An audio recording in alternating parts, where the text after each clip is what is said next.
So ఈ నేపథ్యం ఇవన్నీ ప్రజలందరికీ తెలుసు, ప్రేక్షక మహాశైలందరికీ తెలుసు. తప్పు చేశానా లేదా అన్న విషయం వాటి జోలికి ఇప్పుడు ఈ కేసు విషయం జోలికి వెళ్లకుండానే మనం మిగతా విషయాల మీద ప్రధానంగా చర్చ జరుపుతాం. అయితే ఈ సందర్భంగా 1-2 విషయాలు చెప్పగా తప్పదు. ప్రధానంగా నాకు ఇట్లాంటి క్లిష్ట సమయంలో కొండంత అండగా నిలబడిన వైఎస్ జగన్మోహన్ రెడ్డి గారికి, వైఎస్ భారతిరెడ్డి గారికి నా హృదయపూర్వకమైనటువంటి నమస్కారాలు తెలియజేస్తున్నాను, కృతజ్ఞతలు తెలియజేస్తున్నాను.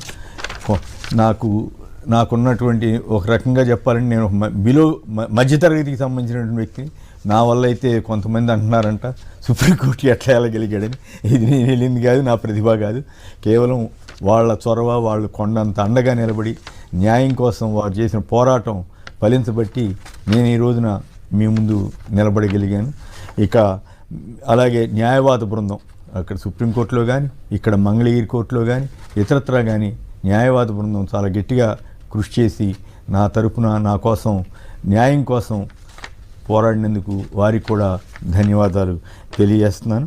ఇక ప్రధానంగా ఏంటంటే అశేష సంఖ్యలో నాకు నిజంగా ఈ అశేష సంఖ్యలో ఇంత ఆదాయమానాలు లభిస్తాయని నేను ఊహించలేదు.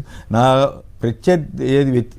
భావజాలాల్లో భిన్నమైనటువంటి భావజాలం ఉన్నవాళ్ళు సైతం నాకు కనపడి ఇదేంటండి ఇట్లా అని వాళ్ళు ఆవేదన వ్యక్తం చేసిన తీరు నాకు నిజంగా నేను మర్చిపోలేను. ఒక రకంగా భావోద్వేగానికి గురవుతున్నటువంటి సందర్భాలు. నిజానికి ఈ అరెస్టు వీటన్నిటి మీద నేను ఆ స్థాయికి వెళ్తారని అనుకోలేదు, కానీ వెళ్ళినా మనం మానసికంగా సిద్ధపడాలనేమో అనుకున్నాను. అయితే నాకు తెలిసి నేను ఎప్పుడు కూడా ఎవరిని కించపరచడం, దూషించడం, ఈవెన్ ముఖ్యమంత్రి చంద్రబాబు నాయుడు గారి విషయంలో కూడా ఎవరన్నా గారు అనకపోతే కూడా ఊరుకొని నేను నా పైన నా క్యారెక్టర్, నా కాండక్ట్, నా క్రెడిబిలిటీ, నా ఇంటిగ్రిటీ వీటన్నిటినీ దెబ్బతీసే విధంగా కుట్ర జరగటం మాత్రం నాకు చాలా ఆవేదన కలిగించింది. నిజంగా ఈ జీవిత చర్మాంకంలో, ఈ వృత్తి చర్మాంకంలో చివరికి వృత్తి ఇంకెంతకాలం పనిచేస్తాను, ఇంకెంతకాలం జీవించుంటాను 70 ఏళ్ల వయసులో.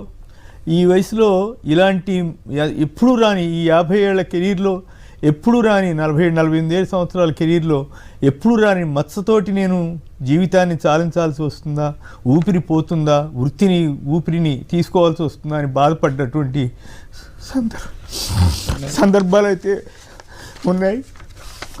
అందుకు ఎమోషనల్ అయ్యాను తప్ప అరెస్టులకి వీటికి భయపడి కాదు. కానీ ఈ రకమైన మచ్చ వేస్తారా? చంద్రబాబు గారు 1978లో ఆయన రాజకీయాల్లోకి వస్తే నేను అదే సంవత్సరం ఈ వృత్తిలోకి వచ్చాను. తండ్రి వయసు చంద్రబాబు గారి వయసు